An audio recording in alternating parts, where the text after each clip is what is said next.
प्रणाम।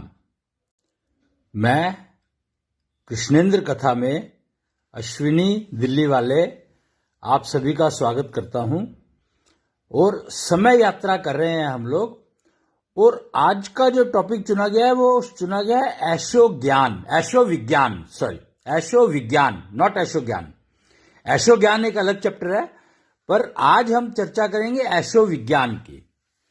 हमारे यहां पर विज्ञान का मतलब होता है विशेष ज्ञान। और पहले अज्ञानी सभ्यता में विज्ञान का मतलब हुआ करता था क्या? ज्ञान से विमुख होना। देखिए, दो चीजें हैं। वी शब्द लगने के दो अर्थ हो जाते हैं।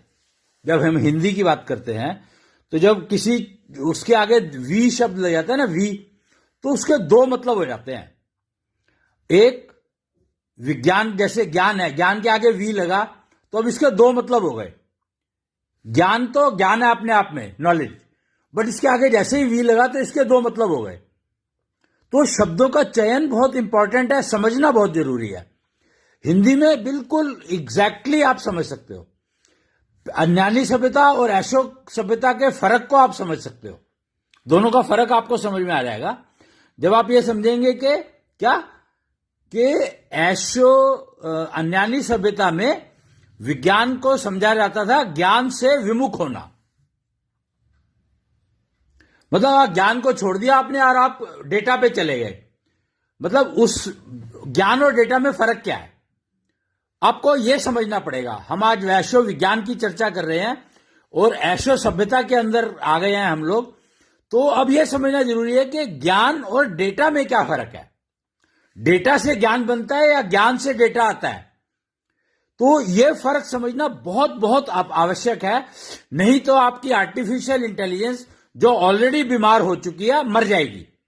अगर आप आर्टिफिशियल इंटेलिजेंस को बचाना चाहते हैं तो आपको नेचुरल इंटेलिजेंस को बचाना ही पड़ेगा, कोई हल नहीं है आपके पास। और अगर आप आईटी को बचाना चाहते हैं तो आपको ज्ञान और डेटा में फर्क समझना पड़ेगा। तो अज्ञानी सभ्यता में डेटा की बहुत इंपॉर्टेंस थी, लेकिन डेटा ज्ञान नहीं है। डेटा डेटा है और डेटा भी ज्ञान के माध्यम से ही कलेक्ट हो सकता है। तभी उसके ऊपर ज्ञान का यूज करोगे तो उसको कुछ रिजल्ट निकालोगे। अगर आप खाली डेटा लेकर के बैठ जाओगे तो वो बेकार है। तो ज्ञान के बिना कुछ भी संभव नहीं। तो विज्ञान को ज्ञान से विमुख होना यानी डेटा पर चले जाना। और जब हम विशेष ज्ञान की बात करते हैं, वी लगाया हमने ज्ञान के आगे, तो ऐशो सभ्यता ने बताया कि नहीं, आप वी को ज्ञान से विमुख होना नहीं कहना है, ज्ञान से विशेष ज्ञान की तरफ चलना। यानी अब विशेष ज्ञान क्या है उसको समझना पड़ेगा हमें। तो उससे पहले मैं यहां पर आपको कुछ दिखाना चाहता हूं। ये आप अगर देखेंगे तो ये देखिए, एक प्राणी दिखाया गया है और उसके हाथ में एक हाथ में टूल है और एक हाथ में गियर है। आप देख रहे हो ये दो चीजें क्या दिखा रहा है? ये तो दो चीजें दिखा रहा है कि भैया गियर तो है विशेष ज्ञान, टूल विशेष ज्ञान, लेकिन इनका यूज कहां करोगे वो पता नहीं।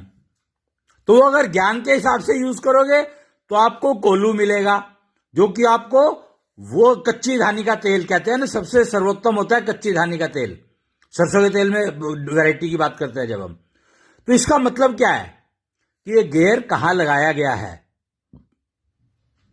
विशेष ज्ञान है कि ये गियर बना कैसे बनाना था मेरे को। विशेष ज्ञान है कि मेरे को कितने इसमें टीथ चाहिए, दांतें चाहिए। विशेष ज्ञान है ये। फिर ये मैं बनाऊंगा कैसे, विशेष ज्ञान है ये। और जब आप डेटा की बात करते हैं तो आप डेटा में देखेंगे आपने 500 तरह के गियर बना लिए और फिट करके देखते रहे। एक बनाया, उसको फिट करके देखा, वो नहीं चल रहा, चलो जी उसको दोबारा से पिघला करके दूसरा गियर बना दिया, एक और गियर बनाया, उसको फिट कर दिया। तो डेटा में चलोगे तो आपको 50 एक्सपेरिमेंट करने पड़ेंगे, हजारों करने पड़ेंगे, लाखों करने पड़ेंगे। लेकिन अगर आप विशेष ज्ञान के आधार पर चलोगे तो आपको एक्सपेरिमेंट करना ही नहीं पड़ेगा। हर बार आपको परफेक्ट रिजल्ट मिलेगा। ये मैं क्यों कह रहा हूं, ये मैं क्यों बताना चाह रहा हूं आपको। ये एक पुस्तक है, ये है embedded text system for all, एक टेक्निकल जर्नल है। Next orbit of life, next orbit of engineering excellence, और वो है विशेष ज्ञान, यानी ऐशो विज्ञान। जो next orbit of engineering excellence है वो है विशेष ज्ञान, यानी ऐशो विज्ञान। खैर, हम यहां बात कर रहे थे तो टूल और एप्लीकेशन, बट गियर एप्लीकेशन नहीं है। गियर टूल और गियर में फर्क क्या है? Gear is only a component where tool is a full fledged machine. तो समझा फर्क क्या है कि गियर तो एक कंपोनेंट है किसी चीज का। अकेला गियर बेकार है, किसी काम का नहीं है, लेकिन टूल हर समय काम का है, हर चीज बहुत सारी जगह पे काम आएगा आपको। एक पेचकस से आप लाखों काम कर लेते हैं, क्योंकि टूल है वो। टूल और कंपोनेंट में फर्क समझो। कंपोनेंट बेकार है जब तक कि वो अपनी मशीन में फिट ना हो जाए, समझे कि नहीं? तो ये बहुत इंपॉर्टेंट है, इंटरेस्टिंग है। ये क्या कह रहा है? ईटीपीओ आर्ट गैलरी, क्या बात तो नहीं है। ETPO on the mission. ETPO क्या है? ETPO is a organization, NGO working in the direction of technology conveyance assessment. They are the team of experts of technologies, especially embedded technology. Or ETPO suggests that use the mission. ETPO mission is injecting technology to remove stagnation from industry and manpower for the benefit of the society at large. देखो कितना सुंदर objective है, मतलब कितना useful objective है ये।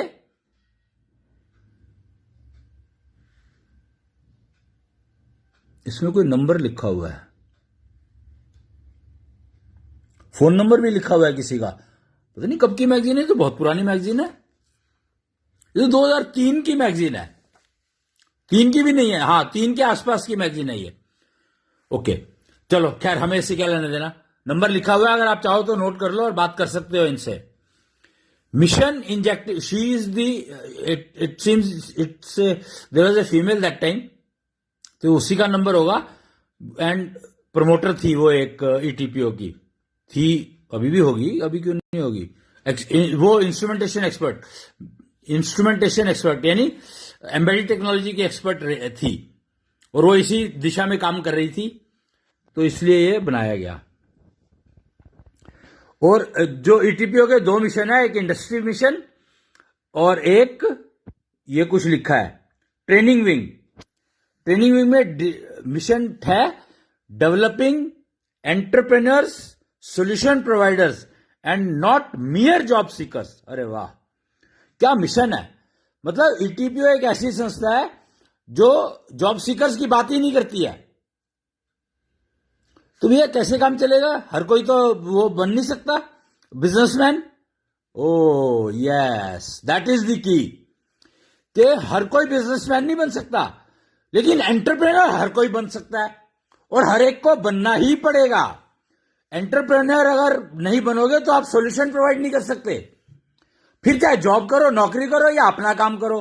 Business मतलब अपना काम करना, जॉब मतलब दूसरे के लिए काम करना।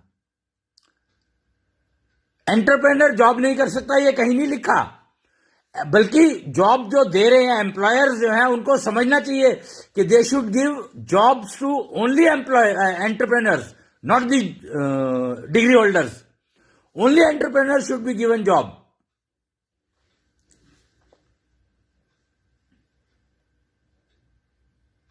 एक स्टूडेंट कहता है कि प्राणायाम करो, तो पतंजलि योगपीठ के तरीके से प्राणायाम करोगे तो आप कुछ अपनी जिंदगी सुधार सकते हो। ये कोई स्टूडेंट है जो कह रहा है ईटीपीओ का। ये 2003 की बातें हैं, और अब तो 2023 आ गया, 20 साल हो गए। कमाल है, ये क्या कमाल की ईटीपीओ संस्था है। चल भी रही है कि नहीं चल रही है आप पता नहीं, पता करना चाहिए आपको। अब मैं क्या कहूं इस बारे में। खैर, हम जो बात कर रहे थे अपनी ऐशो विज्ञान की बात कर रहे थे, तो हम अपने चैप्टर पे वापस आते हैं। और ये मैंने आपको दिखाया, फिर दिखा दूंगा अगर कुछ जरूरत पड़ेगी तो। अब मैं अपना कैमरा चेंज कर रहा हूं अपनी तरफ जी, और इसको मैं एक बार उस पर फिक्स कर देता हूं। जो बेचारा ये स्टैंड है, मेरे को इजी हो जाएगा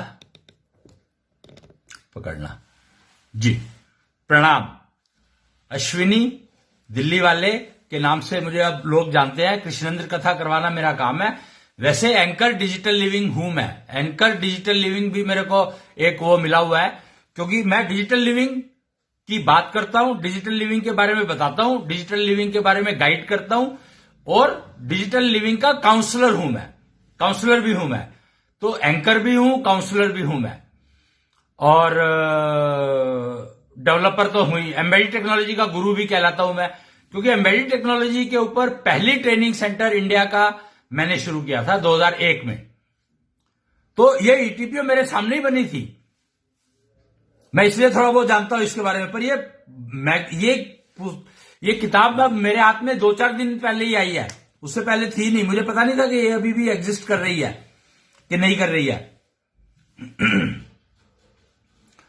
खैर, तो यहां पर हम बात कर रहे थे विज्ञान की, ऐशो विज्ञान। ऐशो विज्ञान की चर्चा हमने आज से शुरू किया। पार्ट 1 है आज इसका। आज है 16 तारीख। 16 तारीख की इंपॉर्टेंस क्या है? आज 16 ही है ना? कोई कंफर्म करेगा क्या कि आज क्या तारीख है? आज डेट क्या है? क्योंकि 16 तारीख है, अगर मेरे ख्याल से 16 ही है। मैंने लिख तो दिया इसके ऊपर 16 है, पर पता नहीं है, मेरे को कंफर्म नहीं है। तो अगर कोई कंफर्म करे तो खैर। तो आज की जो तारीख है, मैं 16 ही मान के चल रहा हूं। आज की तारीख की इंपॉर्टेंस 16 यानी कृष्ण। 16 से डायरेक्टली एकदम कृष्ण याद आते हैं, और कोई याद ही नहीं आता। और 16 से कन्या, 16 का षोडशी, वो एक थी ना, कहां गई वो किताब ही नहीं है यहां पे। खैर, 16 से षोडशी तो कन्या, षोडशी तो कन्या ही होगी ना। पर यहां पे पुरुष कहां गायब हो गया भाई? 16 पे पुरुष का क्या चक्कर हुआ? 16 पे पुरुष क्यों नहीं? क्योंकि पुरुष तो एक है और एक ही रहेगा, एक ही रहता है, एक ही रहेगा। पुरुष कलाओं के से युक्त हो सकता है, और कन्या 16 का कुछ तो इंपॉर्टेंस है। हाँ, 16 तक उसका बाल्यकाल चलता है, शायद ऐसा कुछ था, पता नहीं क्या था। नहीं, संभाल काल बहुत इंपॉर्टेंट बताया था, कुछ तो था। क्या 16 जो है कन्याओं से कनेक्टेड है, और 16 जो है पुरुषों से, दोनों से कनेक्टेड है वैसे तो। पर 16 कला पुरुष से कनेक्ट इसलिए हो गया क्योंकि कृष्ण 16 कला संपूर्ण थे, तो, और कृष्ण पुरुष थे। तो अगर कृष्ण 16 कला संपूर्ण पैदा हुए थे, तो इसका मतलब 16 कला संपूर्ण पैदा होना इज नॉट एनफ, काफी नहीं है वो। 16 कला संपूर्ण होकर, पैदा होकर भी आपको सांदीपनी आश्रम जाना पड़ा गुरुकुल पढ़ने के लिए, तो इसका मतलब है कि कुछ 16 कलाओं में भी कुछ अपूर्णता है। संपूर्णता संपूर्ण नहीं हो सकती 16 कलाएं, इसका मतलब यह हुआ। पर 16 कला युक्त, 16 कला पूर्ण, हाँ, ओह, अब समझ में आया ना। वो अगेन आईटी, डिजिटल लिविंग के एंगल से समझो ना, कि हेक्साडेसिमल में 16 को 10 कहा गया है। 10 यानी योग। वही मैं सोच रहा था कि 16 का कुछ तो कनेक्शन है। तो हेक्साडेसिमल में सिंगल डिजिट तो 15 तक रहती है, सिंगल डिजिट 15 तक रहती है। इंसानों में सिंगल डिजिट 5 तक रहती है।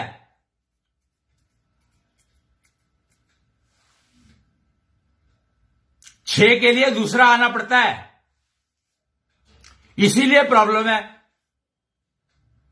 समस्या ये इसीलिए है क्योंकि 6 से जैसे ही 6 आता है, दूसरा आता है, तो शुक्र की इंपॉर्टेंस बहुत बढ़ जाती है, और शुक्र के बारे में पता ही नहीं है किसी को कुछ, कि शुक्र का ज्ञान ही नहीं है। तो 16 कला पूर्ण होने से कृष्ण के अंदर प्रतिभा थी, एलिजिबिलिटी बहुत थी। उनका जो बाय बर्थ उनके पास E² क्वोशिएंट, एशोनिधि एंड स्पिरिचुअल एलिजिबिलिटी बहुत ज्यादा थी। अब समझ में आया कि कृष्ण को स्पिरिचुअलिटी से किसने जोड़ा, कैसे जुड़ गए वो तो ऐशो विज्ञान के मालिक थे भाई, पर वो स्पिरिचुअलिटी से कैसे जुड़ गए? तो स्पिरिचुअल एलिजिबिलिटी, जिसके आगे के 2 फैक्टर हैं, एशोनिधि एंड E² क्वोशिएंट। तो बाय बर्थ कृष्ण की स्पिरिचुअल एलिजिबिलिटी बहुत ज्यादा थी। 16 कला पूर्ण होने का मतलब यह है कि उनको ऑलरेडी 2 थे वो, पर वो अर्धनारीश्वर नहीं थे, क्योंकि 15 पे तो हेक्साडेसिमल तो 15 पे खत्म हो जाता है, सिंगल डिजिट, तो 16 पे ही 2 डिजिट आएंगी।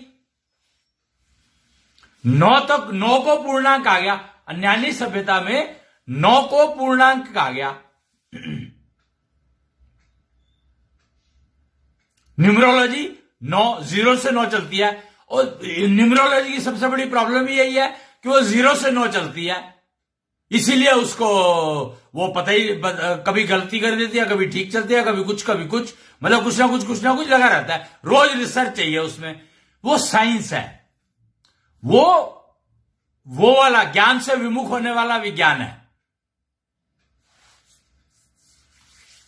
और 1 to 10 चलोगे तो तुरंत आपके पास शुक्र आ जाएगा। एक्चुअली शुक्र की प्रॉब्लम ये, शुक्र इसीलिए किसी को समझ में नहीं आया, शुक्र के बारे में ज्ञान ही नहीं हुआ, क्योंकि शुक्र तभी आता है जब 2 हो जाते हैं। एक अकेला तो शुक्र का कोई वो है ही नहीं,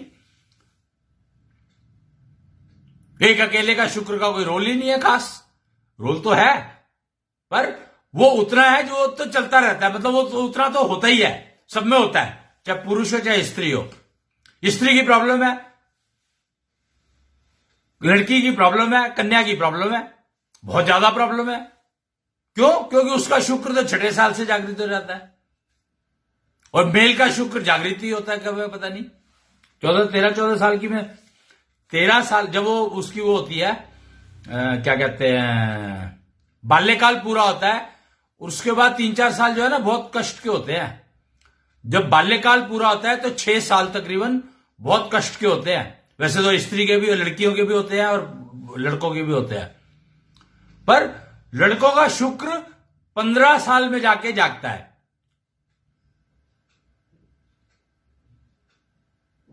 और ऑटोमेटिक है। लड़कियों का शुक्र प्रॉब्लम है, लड़कों का शुक्र तो ऑटोमेटिक जाग जाता है। वो प्रकृति ने ऐसा सिस्टम बनाया है, या बनाने वाले ने ऐसा सिस्टम बनाया है नेचर का, नेचर के उससे नेचर बनाई है, या मतलब प्रकृति ने बनाया है सिस्टम, कि पुरुष का शुक्र तो अपने आप जागृत हो जाता है, कुछ उसके लिए करना नहीं पड़ता 15 साल के आसपास। और फीमेल का शुक्र बहुत बड़ा इशू है भैया, बहुत मेजर इशू है। उसको तो जागृत करना, मेंटेन करना और सब कुछ बहुत काम करना पड़ेगा उसको तो अपने ऊपर। 6 साल की, यहां तो लड़कियों को 20-20 साल तक की को बच्चा माना जाता है, जबकि 10 साल की लड़कियां बच्चा पैदा कर रही हैं। इमेजिन क्या चल रहा है। तो हम कब तक ये इस उसमें रहेंगे, अन्यानी सभ्यता में कब तक बैठे रहेंगे भाई, कन्वेंशनल लिविंग में कब तक बैठे रहेंगे, कैसे काम चलेगा?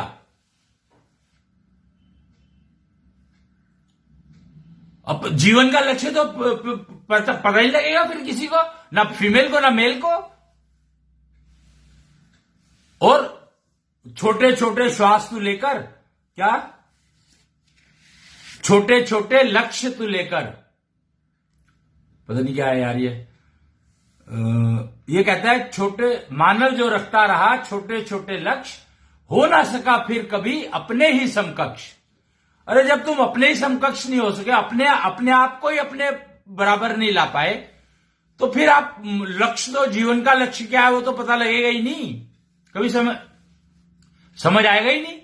रोग तो आपका पीछा छोड़ेंगे ही नहीं कभी भी, बीमार रहोगे ही आप, क्योंकि आप तो बीमारी की तरफ चल ही रहे हो। छोटे या छोटी सी बीमारी है, एक गोली खा लेता हूं उससे ठीक हो जाएगा।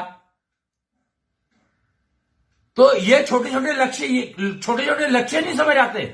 छोटे छोटे लक्ष्य इसी को कहा गया है कि भैया एक गोली खा लेता हूं ठीक हो जाएगा, जब आएगी दोबारा फिर देखूंगा। तो ये है ज्ञान से विमुख होना, डेटा की तरफ चले जाओ, डेटा एनालिसिस, डेटा माइनिंग, ये सब काम करोगे तो आप उलझे रहोगे उसी में। क्यों? डेटा कलेक्ट करने के लिए जो ज्ञान चाहिए वो है ही नहीं तुम्हारे पास। वो विशेष ज्ञान कहां से आएगा कि मैं कौन सा डेटा कलेक्ट करूं, और उस डेटा का प्रोसेसिंग जो करनी है वो कौन बताएगा मेरे को, वो कैसे करूंगा मैं? कोई और करके देगा तो वो तो अपने दिमाग से करके देगा, उसका कोई फायदा है कि नहीं है पता नहीं। टूल बना कोई भी सकता है, पर आपको कौन सा टूल चाहिए ये तो आपको चूज करना पड़ेगा। टूल बना कोई भी सकता है, पर आपको कौन सा टूल चाहिए वो तो आपको चूज करना पड़ेगा, आपको समझना पड़ेगा। और जो टूल आपको नेचर ने दिया उसका क्या करोगे? ये तो चलो गियर कसने के लिए आपने पेचकस ले लिया, वो पेच के ऊपर डिपेंड करेगा, पेच अब मार्केट में जो सा अवेलेबल है उसके हिसाब से टूल लोगे आप। पर जो आपको नेचर ने टूल दिया उसका क्या करोगे? तो विशेष ज्ञान उन टूल्स का तो लो कम से कम, जो तुम्हारे जो प्रकृति ने तुम्हें टूल्स दिए हैं उनका विशेष ज्ञान कहां से लोगे? वो विशेष ज्ञान तो आपको ऐशो विज्ञान से, गुरुकुल से मिलेगा और कहीं से मिलेगा ही नहीं। कहां से लोगे? है ही नहीं कहीं पर। 10 डायमेंशन में अटके हुए हो, कन्वेंशनल लिविंग में रह रहे हो, तो आपके पास क्या टूल है? आपको, मेरे हिसाब से तो आपको यही नहीं पता आपका टूल क्या क्या है। आपके पास आपके इस 100 किलो के शरीर में, 60 किलो के शरीर में, 50 किलो के शरीर में, 20 किलो के शरीर में टूल्स क्या क्या है भाई? आपको पता है क्या? प्रकृति ने आपको क्या क्या टूल्स दिए हैं? आपको मैं गारंटी दे सकता हूं आज की तारीख में कोई ऐसा इंसान नहीं है जो मुझे ये बता दे कि उसको क्या क्या टूल दिए गए हैं। टूल्स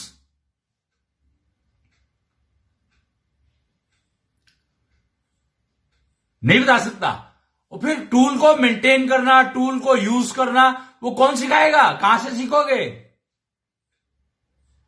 एक्सपेरिमेंट ही करते रह जाओगे, और एक्सपेरिमेंट की डायरेक्शन नहीं पता तो आप एक्सपेरिमेंट करोगे क्या? मतलब इमेजिन आप अपने नाक से क्या एक्सपेरिमेंट करो? नाक भी तो एक टूल है, नाक के अंदर 2 टूल है, बल्कि 3 हो जाते हैं। मतलब एक नाक के अंदर 50 टूल हो गए आपके। वो कहते हैं 1000 सेंसर तो लगे हुए हैं नाक के अंदर जो पोल्यूशन को अंदर नहीं जाने देते। तो कितने टूल है आपके नाक के अंदर? नाक में, नाक के अंदर की बात ही नहीं कर रहा हूं, अभी तो मैं नाक की बात कर रहा हूं जो दिख रही है। आंख, कितने टूल है इसमें? कान, कितने टूल है इसमें? क्या डिजाइन है? मुंह के अंदर हजारों, सब विजिबल है।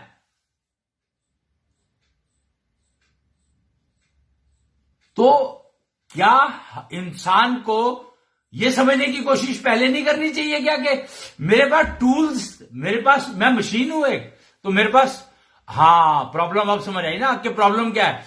लोगों ने, साइंस ने इंसान को एक मशीन समझ लिया, जबकि इंसान तो मशीन थोड़ी है। इंसान तो टूल बॉक्स है। टूल बॉक्स और मशीन में फर्क नहीं पता, बताओ मैं क्या करूं? इंसान टूल बॉक्स है, मशीन नहीं है।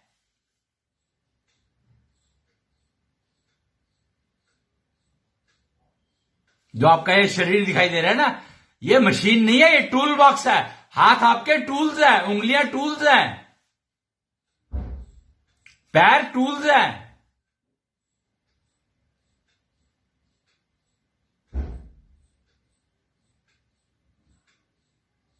मशीन और टूल बॉक्स में फर्क समझो।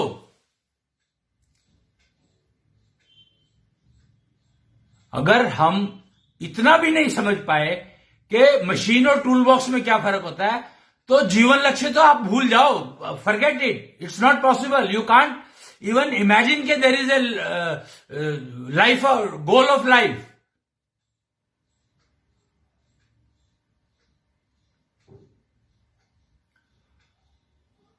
You understand what I'm saying? What I'm trying to put across? कि टूल बॉक्स और मशीन में फर्क नहीं पता, और इंसान को मशीन समझ रखा है। जानवर को आप मशीन समझ सकते हो एक बार को, पर आदमी को नहीं समझ सकते। पर जानवर में भी टूल्स भी है, मशीन भी है। वो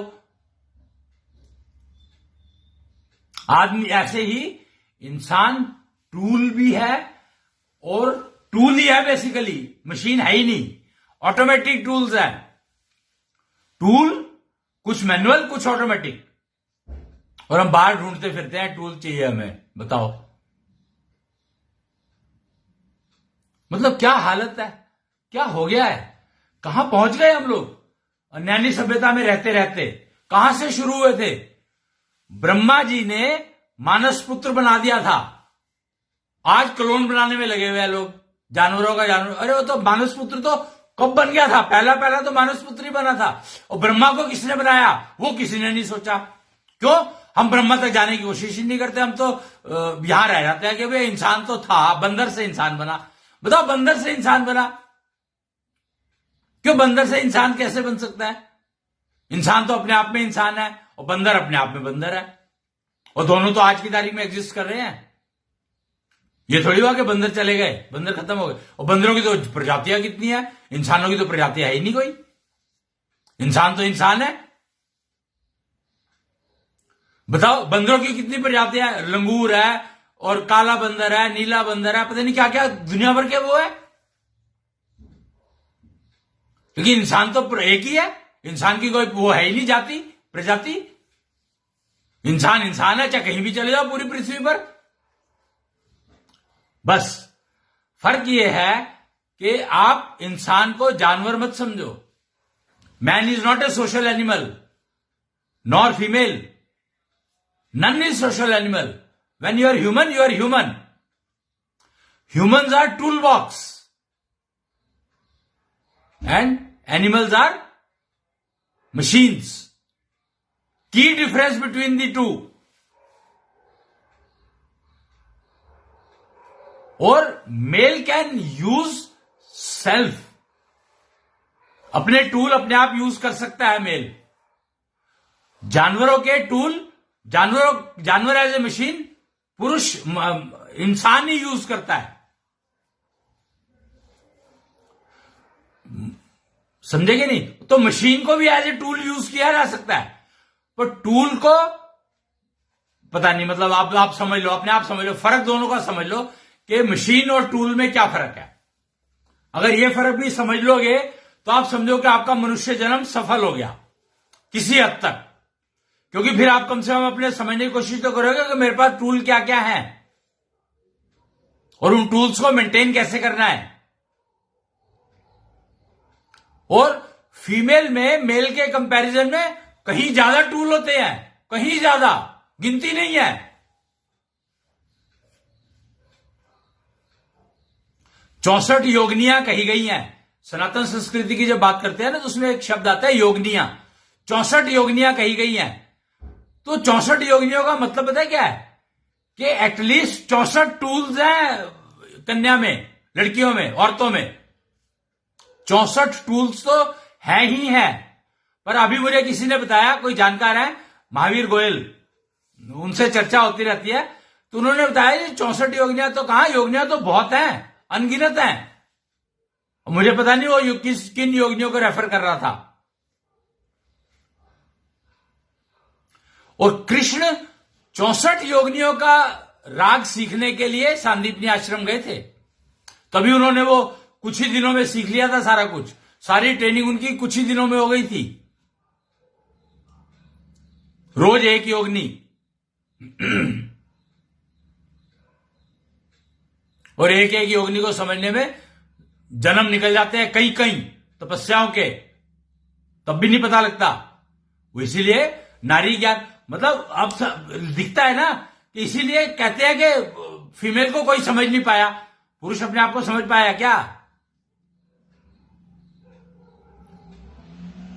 तो इंसान अपने आप को इंसान समझ नहीं पाया और man is a social animal कह के गुजारा चला लिया। ये कैसे काम चलेगा जबकि सारी चीजें अवेलेबल है? मतलब कमाल यह है कि अब सारी चीजें अवेलेबल है अब, और 2006 से बल्कि 2004 से।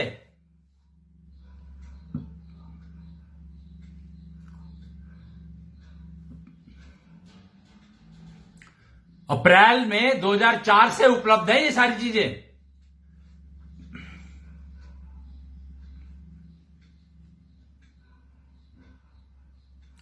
तो प्राइम चीज एक है कि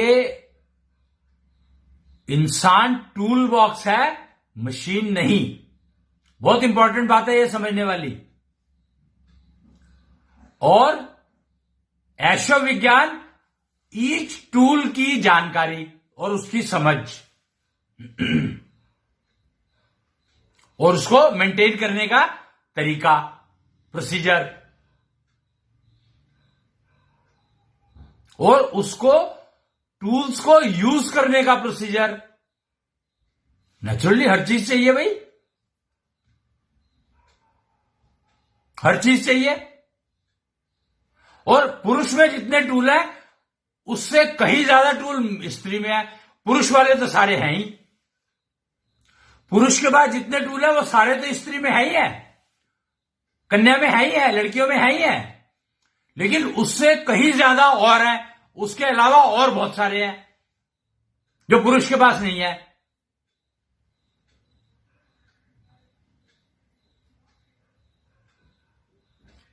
तो इसलिए कन्याओं को ऐशो विज्ञान की शिक्षा अति आवश्यक है, बहुत जरूरी है, बहुत बहुत जरूरी है, अगर वो अपनी लाइफ को ठीक से जीना चाहती हैं। क्यों? क्योंकि पुरुष को सिखा कन्या सकती है, लेडी फीमेल ही सिखा सकती है, वो मेल को मेल नहीं सिखा सकता। टूल्स तो फिर भी बता सकता है कुछ तो, पर सारे टूल्स के बारे में नहीं सिखा सकता।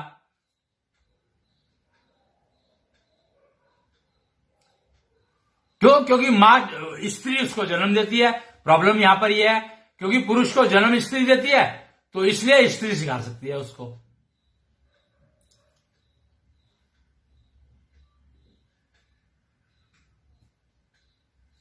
और जो इंपॉर्टेंट टूल्स हैं जो कि उसको पुरुष को अपना लक्ष्य समझने में काम आए, उसके बारे में पुरुष गुरु जी बता सकते हैं, कोई ना कोई गुरु बता सकते हैं। ब्रह्मा जी हैं ही, शुक्राचार्य गुरु हैं, तो शुक्राचार्य ज्ञान के जो नॉलेज जिनको होगी वो बता सकते हैं, क्योंकि शुक्र की बहुत इंपॉर्टेंस है। और शुक्र क्योंकि अपने आप जागृत हो जाता है पुरुष के अंदर, तो बेचारे को पता ही लगता है कि शुक्र का मतलब क्या है। प्रॉब्लम यह है कि पुरुष के साथ तो सारे ऑटोमेटिक सिस्टम लगा दिए, स्त्री के साथ कुछ ऑटोमेटिक है, कुछ नहीं है। शुक्र के बारे में तो स्त्री को भी कहां पता है, लड़कियों को कहां पता है। 6 साल की लड़की का शुक्र जागृत हो जाना चाहिए, हुआ कि नहीं हुआ ये कौन चेक करेगा? कैसे चेक करोगे? कैसे पता लगेगा? टेस्टिंग का कोई सिस्टम अन्यानी सभ्यता में है ही नहीं, क्या कर लोगे आप? अन्यानी सभ्यता में तो ये सिस्टम थे ही नहीं। ये सारे के सारे तो ऐशो सभ्यता के दिए हुए सिस्टम है।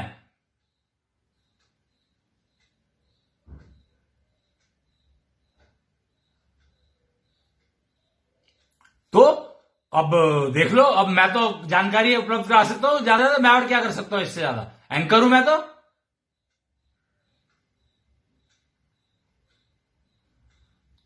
आप बहुत मतलब जिंदगी को, इंसान की जिंदगी जीना तो सीख लो यार, बहुत हो गया। अपने आप को मशीन से टूल बॉक्स को मानना शुरू करो। फिर टूल्स को समझो। टूल और मशीन में फर्क क्या होता है, कंपोनेंट्स में फर्क क्या होता है, बहुत कुछ समझना पड़ेगा। टूल और मशीन का गैप, फर्क समझना शुरू कर दोगे तो टूल मशीन बना सकता है और मशीन टूल बना सकती है।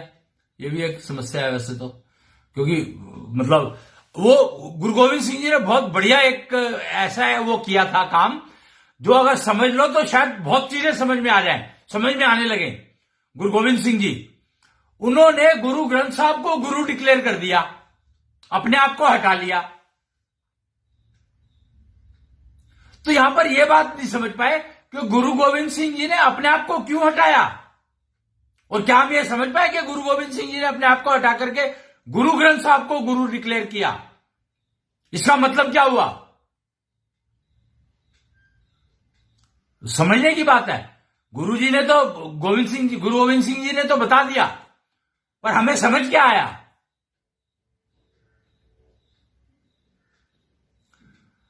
कि उन्होंने गुरु ग्रंथ साहब को गुरु क्यों बनाया। आज की तारीख में कोई अपनी किताब को गुरु बनाने को तैयार है क्या, बताओ।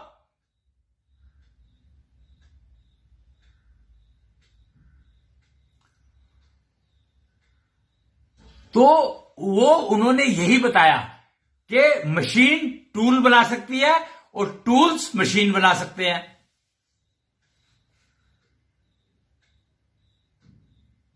तो गुरु ग्रंथ साहब को गुरु रूप में गुरु गोविंद सिंह ने पहचाना।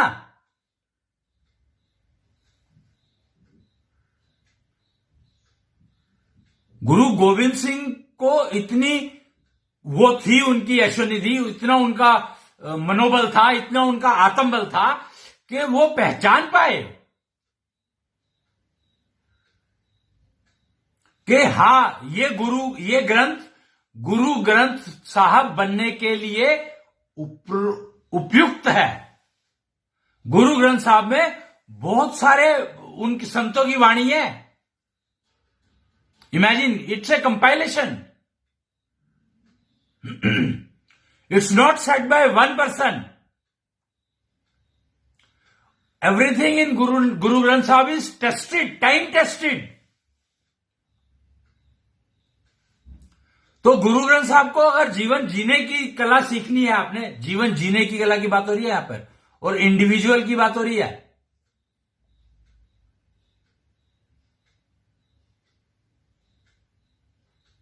और फिर उन्होंने जो कुछ भी ज्ञान दिया है, समझने की बात हो रही है। तो कम से कम गुरु ग्रंथ साहब पढ़ने से आपको यह तो पता लग जाएगा कि मशीन और टूल में क्या फर्क है। और अगर आप टूल्स को यूज करना सीखना चाहते हो तो ऐशो विज्ञान के गुरुकुल में एडमिशन ले लो। उम्र चाहे कोई भी हो गई हो, टूल आपके पास हैं, रहेंगे। टूल मरने तक रहते हैं, टूल्स को ही जलाया जाता है, टूल्स मरने तक रहते हैं आपके, टूल्स का ही अंतिम संस्कार किया जाता है।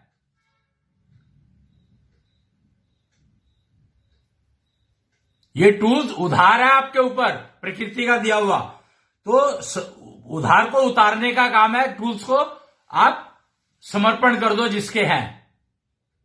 तो अग्नि तत्व जो है उनको इतना सूक्ष्म कर देता है और उधार उतर जाता है टूल्स का, तत्वों का नहीं उतरता। टूल्स की बात कर रही है यहां पे। तत्व और टूल में बहुत फर्क है भाई, तत्व और टूल्स में बहुत फर्क है, कंफ्यूज मत हो जाना। तत्व तो 5 हैं और टूल अनगिनत। अब यहां पर एक कंफ्यूजन मैं दूर कर दूं पहले ही, कि सेल जो है आपकी बॉडी के सेल, वो टूल नहीं है, वो कंपोनेंट है, पर उनको टूल बना सकते हो आप।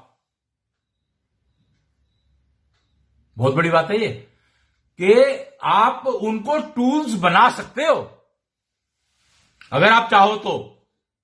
और उसके लिए जो प्रोसीजर्स है वो तो आपको सीखने ही पड़ेंगे ना, समझने ही पड़ेंगे ना। Each cell can become tool, right now it is only a component. नाक अभी तक आप उसको कंपोनेंट ही कहोगे, पर ये एक टूल है, एक not only one tool, it is a group of tools. It's a full-fledged machine. Right now it has components, but convert them into tools, which you have to convert. They were actually made tools. आपको पता है जब बच्चा गर्भ में होता है तो सांस नहीं लेता है. आपको पता है क्या इस बात का? क्या आप समझ सकते हो इस बात को कि बच्चा जब गर्भ में होता है तो सांस नहीं लेता है, तो जीता कैसे है भाई? जिंदा कैसे रहता है? इसका मतलब क्या हुआ कि वो नाक को टूल की तरह से यूज कर रहा है, कंपोनेंट की तरह से यूज नहीं कर रहा है. यह फर्क है. टूल और कंपोनेंट में फर्क बताने की कोशिश कर रहा हूं मैं.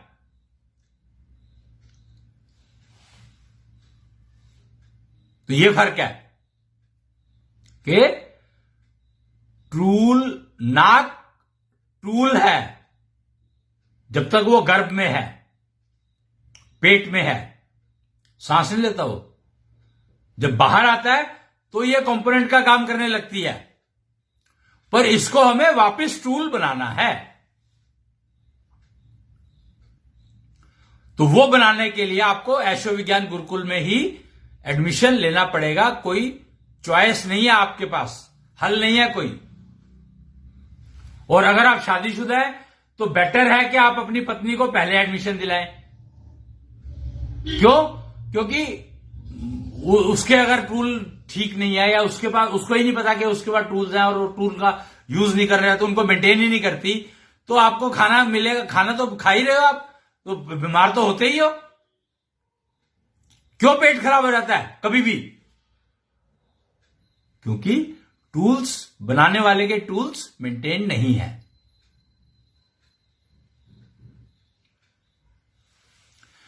तो और जो खाना मशीनों से बनता है ना, अब एक तो लोग कहते हैं कि प्रेशर कुकर का खाना जो है वो हेल्दी नहीं होता. कारण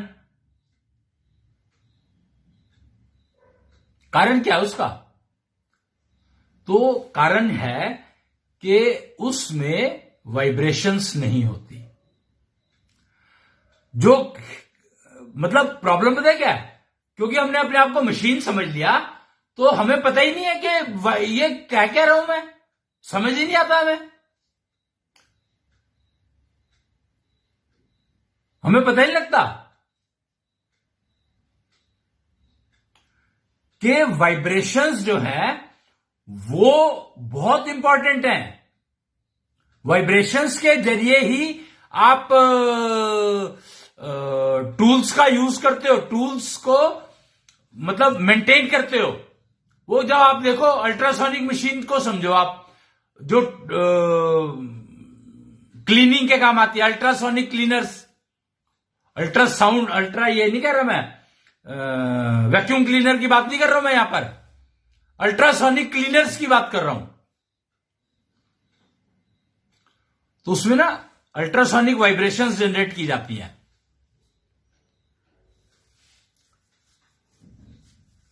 तो वो अल्ट्रासोनिक वाइब्रेशंस क्या है?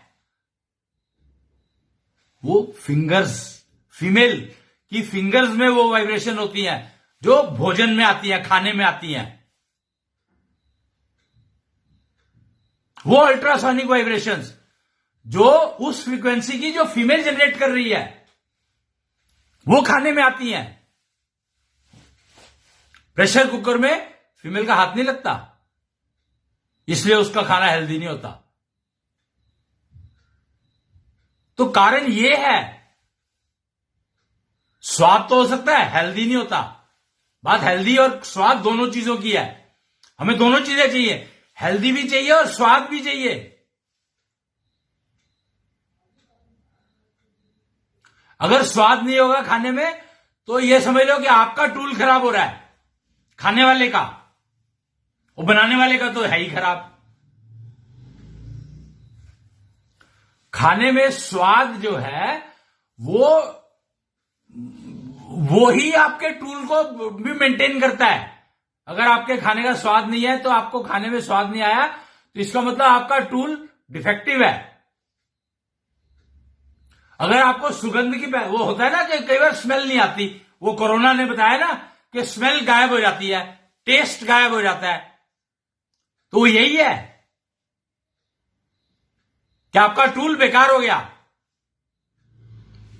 वो टेम्परेरी भी हो सकता है, परमानेंट भी हो सकता है।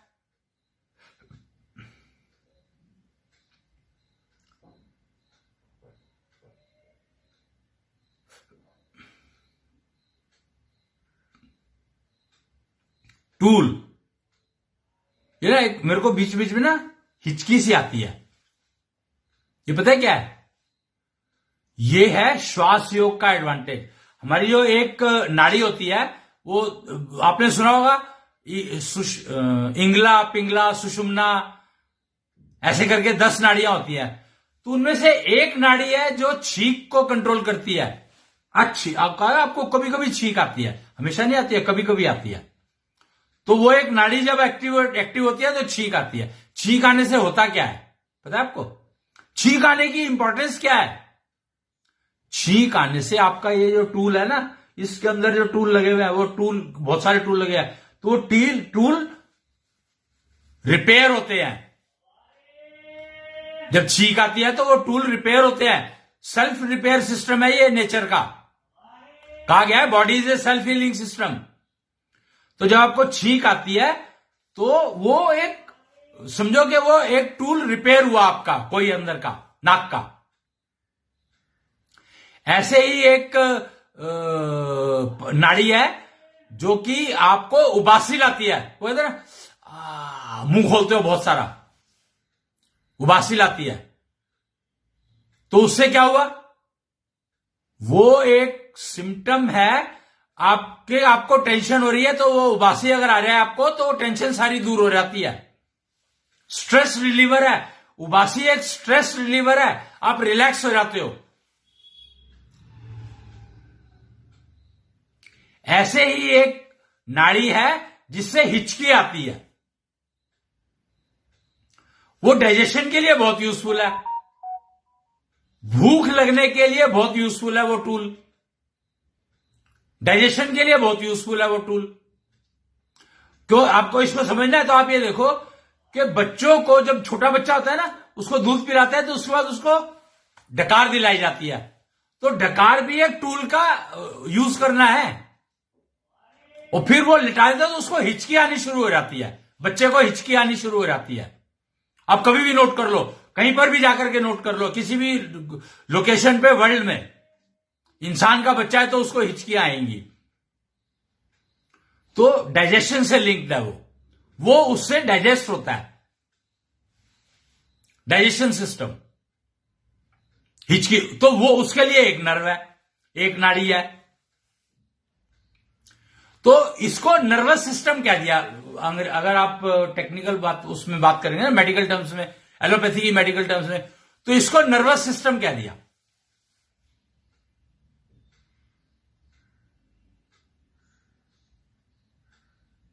तो आपके नर्वस सिस्टम मतलब टूल्स ही है बेसिकली। आप नर्वस सिस्टम को टूल समझ लो एक बार को, मोटा मोटा, सारे नहीं तो कुछ तो है ही डेफिनेटली। और मेरे ख्याल से अगर हम डीप में जाएंगे तो शायद सारे ही मिलेंगे, क्योंकि each cell can become a tool. This I have already conveyed you. तो अपने टूल्स को तो कम से कम समझो, यूज करो, उपयोग करना सीखो, समझो। और कुछ फीमेल के टूल्स जो है, फीमेल के टूल्स के लिए पुरुष की जरूरत है, पर फीमेल को पता होगा कि टूल है उसके पास, और वो उसका टूल के लिए क्या करना है, कैसे करना है, क्यों करना है, और क्या होगा, वो सब चीजें उसको पता होंगी, तभी तो पुरुष को यूज करेगी, नहीं तो कैसे करेगी? पुरुष को गाइड कैसे करेगी?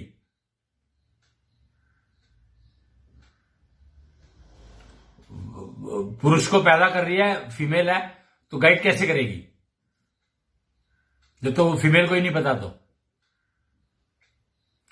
भाई ये नेचुरल है ना कि फीमेल जब बच्चा पैदा होता है तो उसको फीड करती है फीमेल, तो टूल यूज कर रही है कि नहीं?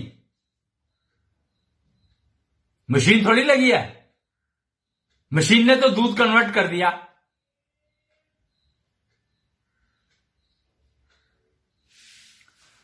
तो टूल्स की इंपॉर्टेंस, और इंसान टूल बॉक्स है, मशीन नहीं, यह समझना अति आवश्यक है, बहुत जरूरी है। और एक्चुअली आज 16 तारीख है ना, 16 जनवरी, तो ये इसलिए आया, आज का टॉपिक ये वाला निकल कर आया क्योंकि 16 वो 10 हो गया, मतलब हेक्साडेसिमल में 16 इज नथिंग बट 10, तो 2 हो गए, 2 हाथ। योग, जब तक आप एक हो तो योगा से काम चलता है, पर जब आप 2 हो जाते हो तो योग चाहिए, योग। योगा अकेले के लिए और 2 के लिए योग। पर 2 का मतलब यह नहीं कि 2 लोग हो, तुम्हारा मन और बुद्धि ये भी 2 हैं, हाथ ये भी 2 हैं, पैर ये भी 2 हैं। 2 के रूप में क्यों दिए गए हैं सारे के सारे अंग? योग में रहें, योग को समझो। Gender contradiction is the parameter which is stopping you from, which has made male look like a social animal, man look like a social animal, gender contradiction की वजह से। फीमेल ने समझा कि ये तो मैन इज ए सोशल, तभी तो female is a social animal है, women is a social animal नहीं कहा गया, man is a social animal कहा गया, क्योंकि फीमेल के अंदर जो जेंडर कॉन्ट्रडिक्शन था वो उसको बहुत परेशान रखता था।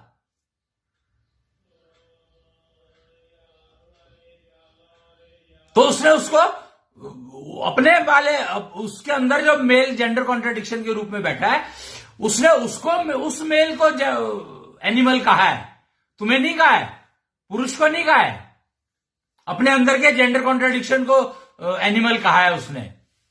पर यह बात आज तक समझ आई किसी को? कैसे समझ आएगी भाई? क्योंकि वो डायरेक्शन थी नहीं, डायमेंशन थी नहीं वो वाली।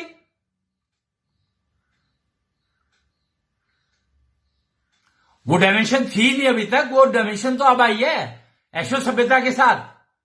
तो आप क्या कर लेते?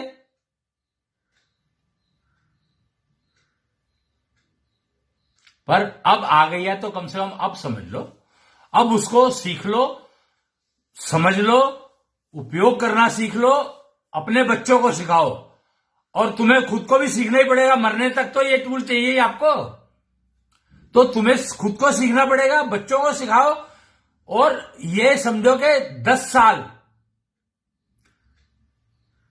फीमेल की 5 साल के बाद और 6ठे साल से शुरू हो जाती है ट्रेनिंग।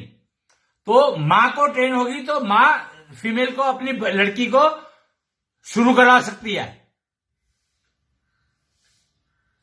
और 16 साल की होने के बाद, 16 साल के बाद आप अपने टूल्स को यूज करने की ट्रेनिंग ले लो, अपने बच्चों को दिलवाओ, अपने को, अगर आपको नहीं है ट्रेनिंग ये वाली तो आप खुद लो, सभी को, पुरुष हो स्त्री हो कुछ भी हो, कोई जेंडर हो, इररिस्पेक्टिव, ह्यूमन होना चाहिए बस।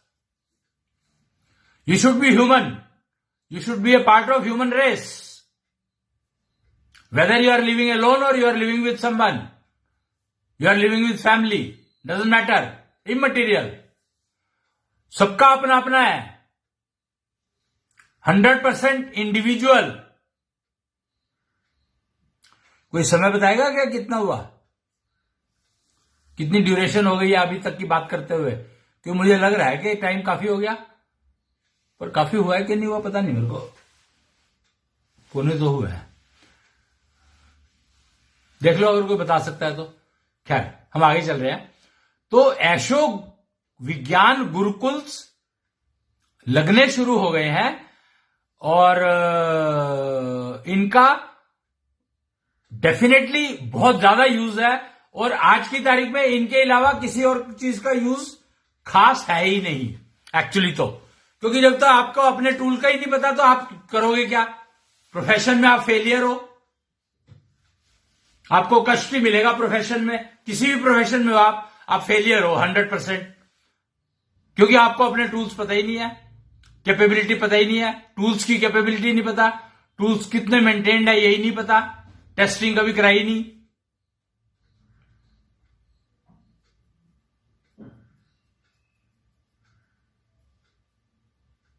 तो ये सारी की सारी इंफॉर्मेशन मैंने आज कई पार्ट्स में जाएगी है मेरे ख्याल से, तो पर बेसिक इंफॉर्मेशन, फंडामेंटल इंफॉर्मेशन मैंने आज दी आपको कि ऐशो विज्ञान गुरुकुल, ऐशो विज्ञान क्यों जरूरी है और ऐशो विज्ञान हमें क्या बताता है, मतलब ऐशो विज्ञान ने हमें क्या क्या बता सकता है, उसकी डायमेंशंस क्या क्या है और वो क्यों जरूरी है लाइफ के लिए, ये मैंने आज बताया आपको।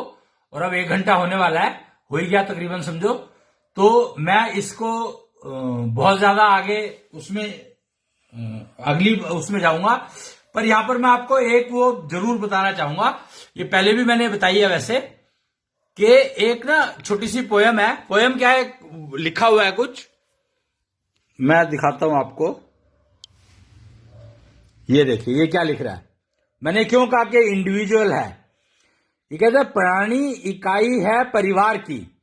और प्राणी कौन, अभी तक तो पुरुष इंसान जो है प्राणी नहीं बना। जब तक पुरुष ऐशो पुरुष और कन्या ऐशो कन्या नहीं बन जाती तब तक वो प्राणी तो बन ही नहीं सकते। जब वो बनेंगे उसके बाद ऐशो प्राणी बन सकते हो आप।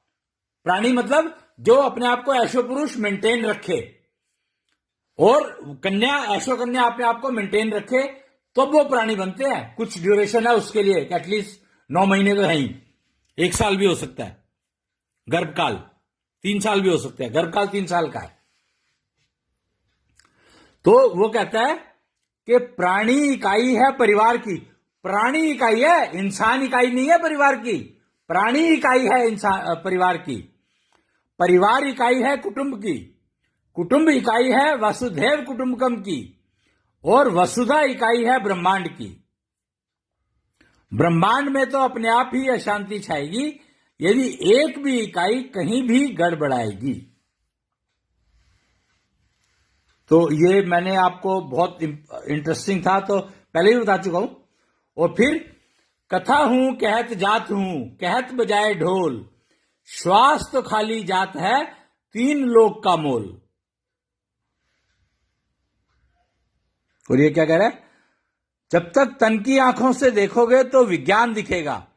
ये विज्ञान, ये क्योंकि ये जो किताब है ये शायद अन्यानी सभ्यता के रिस्पेक्ट में है, तो ये बता रही है कि जब तक तन की आंखों से देखोगे तो विज्ञान दिखेगा। तो विज्ञान का मतलब है ज्ञान से विमुख होना। जब मन की आंखें खुलेंगी तो ज्ञान गंगा का स्रोत दिखेगा। तो और तन और मन की दोनों आंखें खुली होंगी तभी तो आप ऐशो पुरुष या ऐशो कन्या बनोगे, तो तभी आप विशेष ज्ञान पर आओगे। तो ये आपको समझना बहुत ही आवश्यक है कि हम ऐशो विज्ञान में क्यों जाना चाहिए, हमें क्यों जाना हमारी मजबूरी है, ऐशो विज्ञान में जाना हमारी मजबूरी क्यों है, ये मैं बताने की एक प्रयास किया मैंने आज। और अब जो है आज के लिए, आज का तो कथा का काम तो मैंने यहां पर पूरा किया। और एक ना ये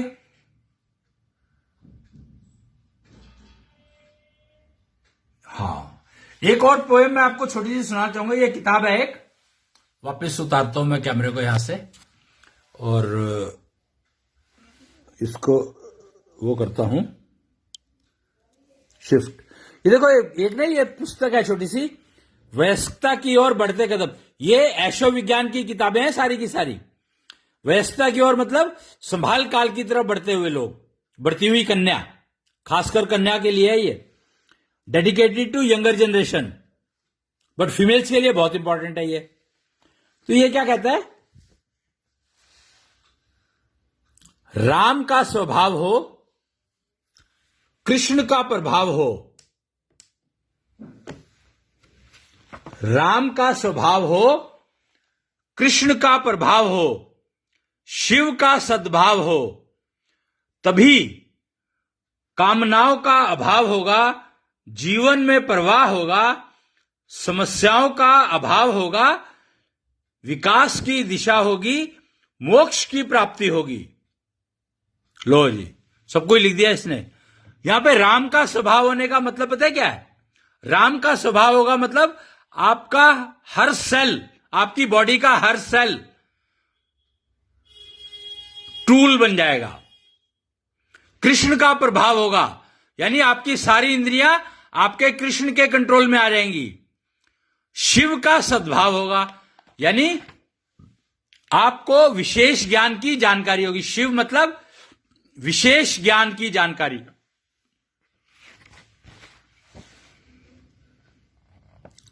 कामनाओं का अभाव होगा। यहां पे कामना क्या है? कामना है मतलब कामना जो है बहुत ही कष्टपूर्ण शब्द है। कामनाओं का अभाव होगा, कामनाओं का अभाव होगा मतलब कष्टों का अभाव होगा। जीवन में प्रवाह होगा, यानी आप जिंदगी को जीना सीखोगे। तूफान नहीं होगा, इमरजेंसी नहीं होगी, एक शीतल प्रवाह होगा।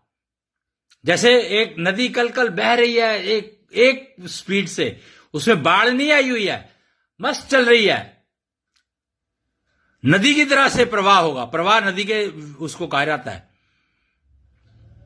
स्वभाव समस्याओं का अभाव होगा। कामनाओं से समस्या उत्पन्न होती है, इसीलिए कामनाओं का अभाव तभी होगा जब समस्याओं का अभाव होगा, क्योंकि कामनाएं समस्याओं को जन्म देती हैं, इसीलिए कामना पहले यूज किया गया है शब्द। तभी विकास की दिशा होगी, और विकास की दिशा होगी तभी आप मोक्ष की तरफ चल पाओगे और प्राप्ति होगी आपको। ये जो इतना बड़ा ये है सर्वांगीण विकास हेतु सीखने की वो बताया, ये प्रक्रिया प्रोसेस बताया। और ये भारतीय संस्कृति की एम्बेडेड टेक्नोलॉजी, यानी सनातन कल्चर की एम्बेडेड टेक्नोलॉजीज हैं ये जो सारी की सारी जो मैंने आपको बताई जी।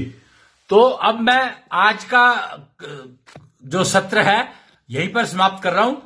गाय ज्ञानिता के साथ ही समाप्त होगा, तो मैं गाय ज्ञानिता का उच्चारण करूंगा, बोलूंगा, और उसके बाद यह सत्र समाप्त हो जाएगा आज का।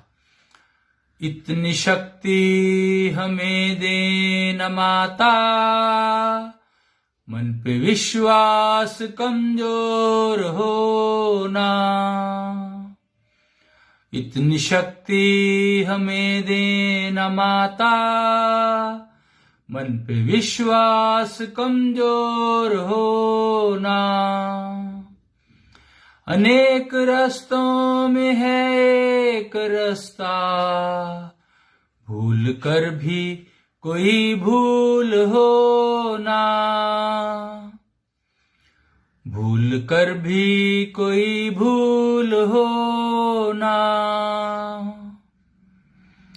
तो इसके साथ ही, इस गाय ज्ञानिता के साथ ही मैं आज का सत्र यही समाप्त करता हूं। प्रणाम। जय कृष्णेंद्र।